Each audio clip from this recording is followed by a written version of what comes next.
শাস্ত্র বলছে গুরুনিন্দা মহাপাপ। ঠিক আছে, তো এখন গুরুনিন্দা কথাটা যখন এসে যাচ্ছে, তাহলে কে কাকে নিন্দা করছে? কোনো একজন ব্যক্তি গুরুকে নিন্দা করছে। তো গুরু বলতে এখানে আচার্যকে বোঝানো হয়েছে, যিনি বেদের বা স্বয়ং ভগবানের প্রতিনিধি। তো তাকে নিন্দা করছেন। তো কে নিন্দা করছেন, এই প্রশ্নটির উত্তর খুঁজব। নিন্দা করছেন তার কোনো শিষ্য কি ভক্ত, অর্থাৎ গুরু কথাটা এসছে মানে গুরুর সঙ্গে সম্পৃক্ত হচ্ছে যুক্ত ভক্ত বা শিষ্য। তাহলে শিষ্য গুরুকে নিন্দা করতে পারবে না, এক্ষেত্রে শাস্ত্র নিষেধাজ্ঞা করেছে। এখন যদি শিষ্য গুরুকে নিন্দা করে, তার থেকে মহাপাপ আর কিছু হতে পারে না, মহাপরাধ আর কিছু হতে পারে না। শাস্ত্রই সিদ্ধান্ত ঘোষণা করছে। এটা কিন্তু সমগ্র বৈষ্ণবীয় সম্প্রদায় থেকে শুরু করে সন্ন্যাস সম্প্রদায় পর্যন্ত, শঙ্করাচার্য সম্প্রদায় পর্যন্ত এটা কিন্তু মানে এবং মানতে হবে। এটা পৌরাণিক বলুন, বৈদান্তিক বলুন, এই সিদ্ধান্ত রয়েছে। এখন প্রশ্ন হচ্ছে, সেক্ষেত্রে বুঝলাম যে একজন শিষ্য গুরুকে নিন্দা করতে পারবে না, সেখানে মহা অপরাধ হবে। এখন আরেকটি বিষয় আসছে যে সাধারণ মানুষ কোনো আচার্যকে বা গুরুকে যখন নিন্দা করেন, সেটা সাধারণের ক্ষেত্রে গিয়ে যখন পৌঁছায়, তখন সেটা কোনো গুরু বা আচার্যগণ অপরাধ মনে করেন না। কেন করেন না? তারা সাধারণ, তাদের জ্ঞান নেই।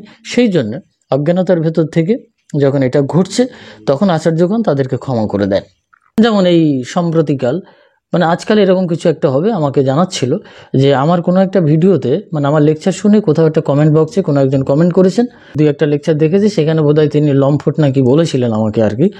তো পরবর্তীতে কোনো একটা লেকচারে তিনি ক্ষমা চেয়েছেন, এরকম একটা ব্যাপার। আমি বলবো না যে ক্ষমা চেয়েছেন। দেখুন, যিনি এটা করেছেন আপনাকে না বললেও চলবে, আপনার ভেতর থেকে যখন অনুতপ্ততা আসবে, এইটাই সব থেকে পরম তৃপ্তি এবং পরম ক্ষমাদায়ক যে ব্যাপারটা, ক্ষমা যে ব্যাপারটা, সেটা আমি ক্ষমা করার কেউ না, এবং আমার কাছে ক্ষমা চাইতেও হবে না।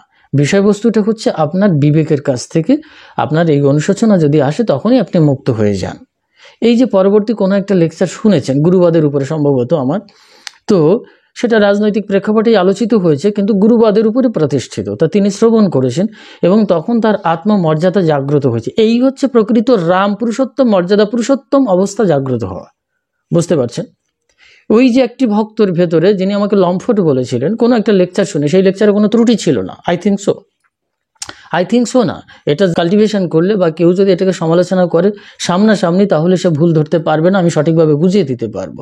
কিন্তু তা তিনি নিজে নিজেই বিচার করেছেন এবং তার পরবর্তী কোনো গুরুবাদের উপরে লেকচারটা শুনে ভালোভাবে শুনেছেন, পুরোটাই হয়তো শুনেছেন, তারপরে তার অনুধাবন হয়েছে, অনুভূতিতে এসছে যে না, এটা ঠিক হয়নি, এটা যে একটা সম্পূর্ণ গুরুবার, এটা নিরপেক্ষ কথা বলছেন। স্বামী মহাকাল মহারাজ সম্পূর্ণ নিরপেক্ষ কথা বলছেন। এখানে তিনি আচার্যের পক্ষ নিচ্ছেন এরকমও নয়, তিনি রাজনৈতিক বিপক্ষে যাচ্ছেন এরকমও নয়, কোনো রামানুজ সম্প্রদায়ের বিপক্ষে যাচ্ছেন এরকম না। আমি গুরুবাদের উপরে কথা বলেছি, গুরু সত্তাটাকে টিকিয়ে রাখার চেষ্টা করছি, আমি সম্মিলনের কথা বলেছি।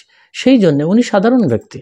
এখানে অনেকেই বাজে মন্তব্য করেছেন, আমি জানতেও পেরেছি। সত্যি কথা জানেন কিনা যে তার জন্য কোনো অপরাধ বোধ আমার ভেতরে কাজ করেনি। যখনই আপনার কোনো বিষয় নিয়ে আমার মনের ভেতরে গলতি কাজ করবে, কোনো পাপযুক্ত কোনো গলন কাজ করবে, সেখানে কিন্তু আমি মিঙ্গেল হয়ে যাব। এটাই কিন্তু কেমিক্যালাইজেশন। ঠিক আছে, আমি মাখামাখির ভেতরে যেতে চাই না, আমি শিল্পত্বের আঁকা আঁকিটা করতে চাই। এই বিশ্ব স্রষ্টার, বিশ্ব সৃষ্টিকর্ত্রীর যে খেলা চলছে বিশ্বায়নের, সেখানে কিন্তু আমি শিল্পকর্ম নিয়ে থাকতে চাই। এখানে ভালো মন্দ দুটোই আছে, প্রত্যেকের জন্য আমার ভালোবাসা রয়েছে। তো এখন প্রসঙ্গত সাধারণের ক্ষেত্রে কিন্তু ক্ষমার প্রশ্নই আসছে না, অটোমেটিক তাদের ভেতরে অনুতপ্ততা, অনুশোচনা কাজ করলে ক্ষমা হয়ে যাবে। এবং কোন আচার্যগণও তাদেরকে মারাত্মক কোনো দণ্ড দেন না বা কোনো দণ্ড দিতে চান না, কারণ তারা অজ্ঞান এবং সাধারণ। এক কথায় সংস্কৃত শাস্ত্রে বলা হয়েছে কি, অনভিজ্ঞ। এই অনভিজ্ঞ কথাটির বাংলা মিনিং হচ্ছে মূর্খ। কিন্তু কেউ আপনাদের নিজেদেরকে মূর্খ আমি বলেছি এরকম ভাববেন না, ঠিক আছে? আপনার অজ্ঞানতাটাই, আপনার যে অবিবেচক যে ভাবনাটা, সেটা আপনার ক্ষেত্রে মূর্খ বলতে পারে। এটা কিন্তু সায়েন্টিফিক্যাল তত্ত্বের উপরে দাঁড়িয়ে এই ঘোষণাটা করা হয়, আমি বলছি না। এখন তৃতীয়তম প্রসঙ্গটা রয়ে গেল, তাহলে সাধারণের ক্ষেত্রে মাফ হয়ে গেল, শিষ্য অপরাধ করলেন, গুরু দণ্ড দিল, আবার কোনো নিন্দা আছে কিনা? এবার যদি গুরু গুরুকে নিন্দা করে, কোনো মহাপুরুষকে নিন্দা করে, তখন কি হতে পারে?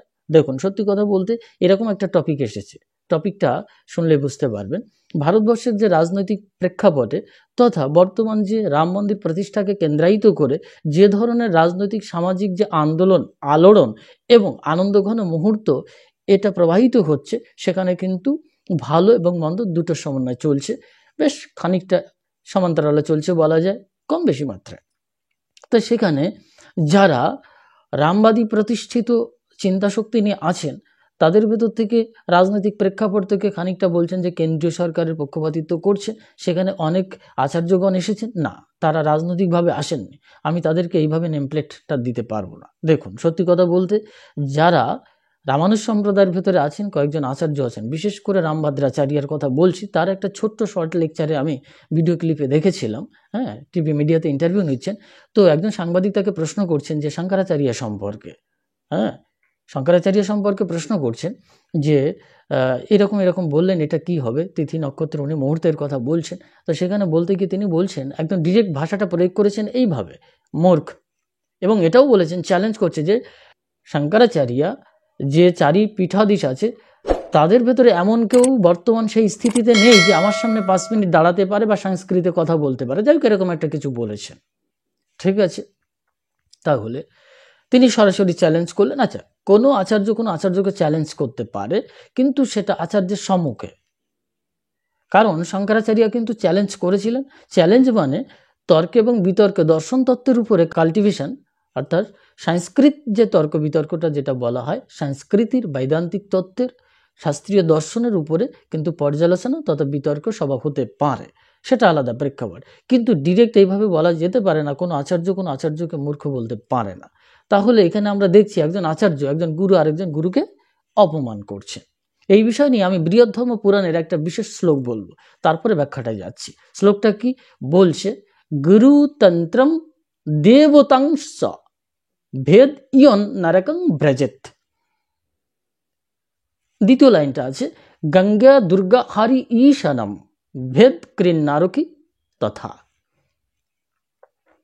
এই যে গুরু, তন্ত্র আর দেবতা, এই যে দেবতা তত্ত্ব, আমাদের মুখ্যত কিছু পঞ্চ দেবতা তত্ত্ব, ঠিক আছে, বিশেষ করে দেখা যাচ্ছে শৈব সম্প্রদায়, বৈষ্ণব সম্প্রদায়, শাক্ত সম্প্রদায়, সৌর সম্প্রদায়, গাণপত্য সম্প্রদায়, এটা কিন্তু মুখ্যত হিন্দু সনাতন ধর্মাবলম্বীদের ভেতরে পূর্ণরূপে অঙ্গাঙ্গিভাবে জড়িত, এবং এগুলোকে মেনটেনেন্স করে কিন্তু দীক্ষা প্রসাদ দেওয়া হয়, গুরুগণ এটা করেন।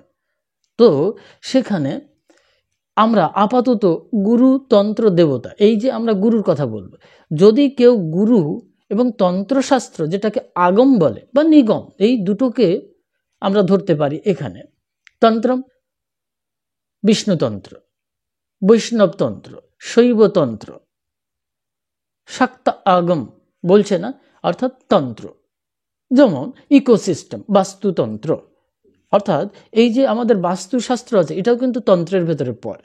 অনন্ত ব্রহ্মাণ্ড তন্ত্র থেকেই সৃষ্টি হয়েছে, এবং অনন্ত ব্রহ্মাণ্ডে তন্ত্রেই সমাহিত।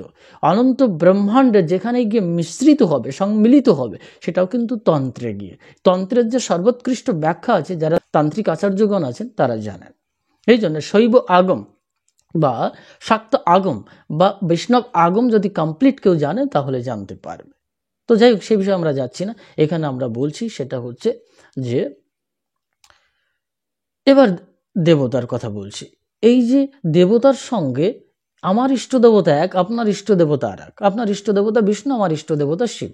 তো এখানে ভিন্নতা জ্ঞান যদি কেউ করে, তাহলে কিন্তু তাকে নরকগামী হতে হয়, বৃহদ্ধর্ম পুরাণম এই ঘোষণা করেছে। আমরা তন্ত্রের কথা বলেছি, সেখানে ভেদ জ্ঞান করা যাবে না, তত্ত্ব তো একই বস্তু লুক্কায়িত আছে। তাহলে এবার মাঝখানে রইল গুরু। এবার গুরুকে নিন্দা করা যাবে না, গুরুকে ভেদ জ্ঞান করা যাবে না। তাহলে গুরু, তন্ত্র আর দেবতাই তিনকে কখনো ভেদ জ্ঞান করা যাবে না।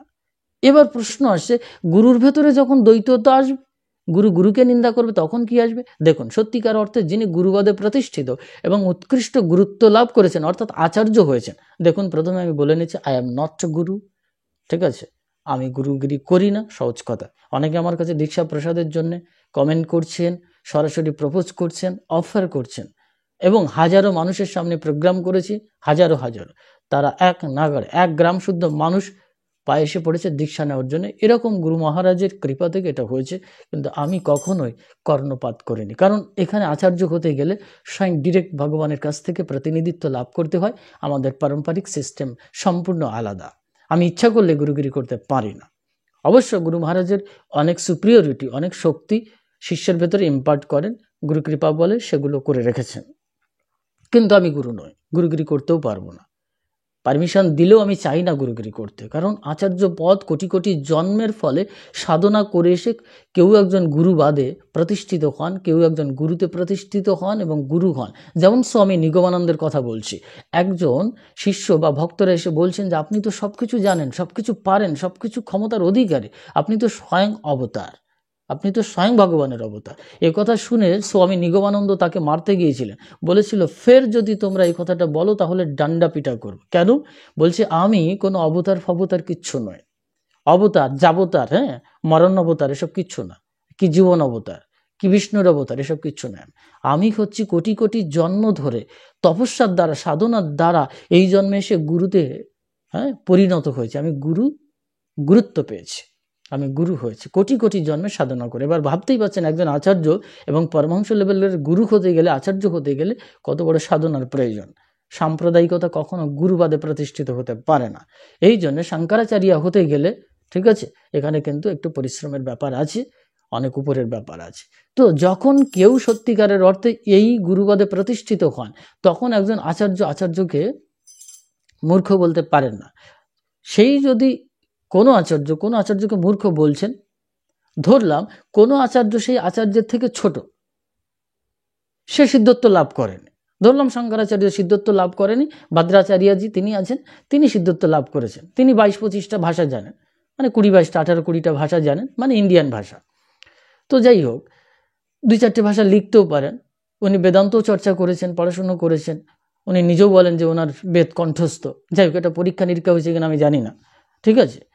তো প্রশ্ন হচ্ছে, আমি তাকে অপমান করতে চাই না, আমি তাকে প্রশ্ন করতে চাই না, কিন্তু তিনি যখন তার ভাষা ব্যক্ত করবেন সেখানে কিন্তু আচার্যের পরিভাষাটা বেরিয়ে আসবে। কারণ কোনো আচার্য কোনো বিতর্ক সভায় কোনো আচার্যকে ডাকতে পারে, দর্শনের ত্রুটি থাকতে পারে, দর্শন নিয়ে কাল্টিভেশন হতে পারে, কাল্টিভেট করতে পারে, কিন্তু ডিরেক্ট এভাবে বলা যায় না ইউ আর মূর্খ।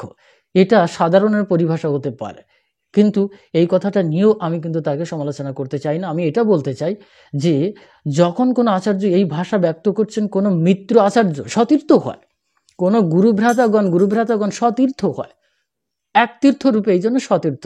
একই পরমপিতার সন্তান বিদায় গুরুর সন্তান তখন গুরুভাই সম্পৃক্ত হয় সতীর্থ রূপে। তাহলে এখানে একজন আচার্য হতে পারে ইনি রামানুজ আচার্য সম্প্রদায়, উনি শঙ্করাচার্য সম্প্রদায়, আদি শঙ্করাচার্য সম্প্রদায়। কিন্তু জানেন কিনা, আদি শঙ্করাচার্যর উনি যে দর্শন দিয়ে গেছেন অদ্বৈত সিদ্ধান্ত, সেখানে রামানুজাচার্য অনেক পরে এসে বলছেন বিশিষ্টাদ্বৈত। বিশিষ্টাদ্বৈতের গল্পই আলাদা। যা অদ্বৈত, যা এক সত্তা, তাকে আবার বিশেষ এক কি বলা যেতে পারে, একই হতে হয়। যাক, সে বিষয় নিয়ে আমি বলছি না। তাহলে রামানুজাচার্যের উপরে কলম প্রয়োগ করা হয়। আশা রাখি শঙ্করাচার্য এবং রামানুজ আচার্যের দর্শনের ভেতরে একত্ব ছিল, সাদৃশ্যতা ছিল, সাম্যতা ছিল, সেখানে ভেদ ছিল না। হয়তো পরিভাষাতে ভিন্ন ভিন্নতা এসেছে, কিন্তু তত্ত্ব তো এক। এই দৃষ্টিকোণ থেকে আমি ব্যাখ্যা করি। এই জন্যে আমি বলবো যে বিনম্রতার সঙ্গে কোনো আচার্যগণ, বিশেষ করে ভদ্রাচার্য, রামভদ্রাচার্য যে কথাটি বলেছেন, এই কথাটি প্রাণে আঘাত লেগেছে। কারণ আমরা সাধারণ শিষ্য, আমরা সাধারণ মানুষ, আমরা সাধারণ সন্ন্যাসী, আমরা সাধারণ ফলোয়ার্স, আমরা গুরুবাদকে স্বীকার করে চলি এবং সাধারণ মানুষ, রাজা এবং বিদ্বান ব্যক্তি, মহাজ্ঞানী মহাজন যে পথে করে গমন হয়েছে প্রাতঃস্মরণীয়, যারা স্মরণীয় হয়েছেন, সেই পথ লক্ষ্য করে স্বীয় কীর্তি ধ্বজা ধরে আমরাও হব বরণীয়। তার মানে এখানে কি বলছে যে মহাজন গুরুজন যে পথে যাচ্ছেন সেই পথকে প্রজাগণ অনুসরণ করবেন। এই জন্য শ্রীকৃষ্ণ বলছেন যে যদি কোনো মহাজন ভুল করে, সাধারণ মানুষ সেটাকে অনুকরণ করে। এই জন্য যেখানে ধৃতরাষ্ট্রের যে সভাতে, কৌরবদের যে সভাতে যেখানে দ্রৌপদীর উপর অত্যাচার করা হয়েছিল, সেটা পরবর্তীকালে যুধিষ্ঠিরকে নকল করেছিল, কপি করেছিল, এবং সাধারণ মানুষ সেটাকে নিয়ে ব্যভিচার শুরু করেছিল। তখন একে অপরের স্ত্রীকে পণ রেখে তারা জুয়া খেলতে শুরু করলো। সময়ে বর্তমানকালেও কিন্তু সেটা প্রচলিত এখনো আছে। সেই জন্যে এই যে অনুকরণ বিদ্যাটা, এই অনুসরণ বিদ্যাটা সাধারণ মানুষ, প্রজা, রাজার কাছ থেকে শেখে, মহাজনের কাছ থেকে শিষ্য ভক্তরা শেখে। আমি যদি একজন আচার্য হতাম তাহলে নিঃসন্দেহে এরকমভাবে, আমি যতটুকু সাম্যতার কথা বলছি এটাও হয়তো বলার চেষ্টা করতাম না, কিন্তু আমি সরাসরি ফেস করতাম। কিন্তু একজন আমরা সাধারণের দৃষ্টিকোণ থেকে যদি দেখি, আজকে সমগ্র সম্প্রদায়ের মানুষ এগুলো দেখছেন, তাহলে এক সম্প্রদায়ের মানুষ আছে যারা ওনার সম্প্রদায়, তারা বলবেন দেখেছো একদম ডিরেক্ট ঠিক বলেছে। ওনাদের ভেতরে কি মনোমালিন্যতার একটা মলিনতাকে মনের ভেতরে প্রশ্রয় দিলেন। জানেন কি না, যে ব্যক্তি ওই সম্প্রদায়ের মানুষ, রামানুজাচার্যের সম্প্রদায়ের মানুষ, রামভদ্রাচার্যের মানুষ, তারা কি করছেন, যে এই কথাটা মূর্খ বলে দিয়েছে আমাদের গুরুর পাওয়ার আছে, সাথে সাথে তার মন মলিন হলো, অহংকার আচ্ছাদিত হলো, চিত্ত অপরিচ্ছন্ন হলো, চিত্ত দর্পণ অপরিষ্কার হয়ে গেল। সেখানে ভগবানের প্রতিবিম্ব বা ভগবানের স্বরূপ, চন্দ্রশোভিত রূপ কি করে দেখবে? কারণ কখনো মলিন আয়নাতে নিজের মুখ দেখা তো দূর কি বাদ, ভগবানের মুখ তো দেখাই যাবে না। বোঝা গেছে? তাহলে এইবার দেখা যাচ্ছে অপোজিশনে যারা রয়েছে, সেই আচার্যের যারা শিষ্য বা ভক্ত বা ফলোয়ার্স রয়েছেন, বিদ্বান ব্যক্তি রয়েছেন, তারা যখন শুনবেন যে শঙ্করাচার্যকে মূর্খ বলছেন, কোনো শঙ্করাচার্যকে মূর্খ বলছেন, তখন তাদের প্রাণে আঘাত লাগবে কিনা? তার মানে আপনি কি করলেন, আপনি একটা বাক্য বিন্যাসের দ্বারা একজনের প্রাণে আঘাত করলেন। শাস্ত্র এই নির্দেশ দেয় না। শাস্ত্র ডিফেন্সে খেলার কথা বলেছেন, প্রতিরোধকমূলক কথা বলেছেন, প্রতিবাদের কথা বলেছেন, কিন্তু প্রতিঘাতের কথা বলেন। এই প্রতিঘাত যদি এসে যায়, তাহলে অপোজিশনে যারা করছেন ভুলটা কি করছেন? আপনি তো নিজের সিদ্ধান্তে নিজে ভেঙে যাচ্ছেন। প্রতিঘাত নয়, প্রতিবাদ বড় জোর হতে পারে। বিদ্রোহ কাকে বলা হয়? যখন ব্রিটিশদের বিরুদ্ধে যারা বিদ্রোহ করেছিলেন, সেটা বিদ্রোহ। তারা আঘাত করেছিলেন, অপোজিট পক্ষ তারাও আঘাত করেছিলেন, এটা বলা ছিল। কিন্তু তারা যতদূর সম্ভব ডিফেন্সে খেলেছিলেন। কিন্তু যতক্ষণ না আমি আপনাকে আঘাত না করছি, কোনো একটা সর্প আপনাকে, শাস্ত্রীয় সনাতন সিদ্ধান্ত এটাই শিক্ষা দেয়, যদি একটা বিষধর সর্প আপনাকে যদি সবল না দেয়, আপনাকে আঘাত না করে, বা সে আপনাকে আঘাত করার চেষ্টা যতক্ষণ না করছে, ততক্ষণ তাকে আপনি আঘাত করতে পারেন না। কিন্তু এখানেও আবার বলা আছে, আত্মজৈবিক সত্তাকে রক্ষা করার কথা বলা আছে। যেমন মানুষ বেঁচে থাকতে চায়, কারণ বাঁচবার জন্য খেতে হয়, তখন কিন্তু কোনো উদ্ভিজ প্রাণীজ খাবার খেতে হয়, সেক্ষেত্রে কিন্তু অপরাধ হয়। কিন্তু শাস্ত্রীয় নির্দেশ, প্রাণ বাঁচানোর জন্য ব্রহ্মবি খাওয়া যেতে পারে। ব্রহ্মের যা সৃষ্টি আছে তা ব্রহ্মা দেব যা করেছেন সেগুলোকে খাওয়া যেতে পারে, সেই ক্ষেত্রে কখনো অপরাধ হয় না। এই জন্য যখন প্রতিরোধকমূলক অবস্থাটাকে অতিক্রম করে যায়, যখন কেউ আমাকে সরাসরি আঘাত করছেন, অর্থাৎ আমি ক্ষুধিত হচ্ছি, আমি ক্ষুধার্ত হচ্ছি, আমি তৃষিত হচ্ছি, আমি পীড়িত হচ্ছি, তখন আমার খেতে হয়। কিন্তু শঙ্করাচার্য তো রামভদ্রাচার্যকে আমি প্রণাম জানিয়েই বলছি, ভগবান শঙ্করাচার্য, জগৎগুরু শঙ্করাচার্য, জগৎগুরু রামভদ্রাচার্যকে কিন্তু সরাসরি কোথাও কোনো এই ধরনের বাজে কথা বলেননি।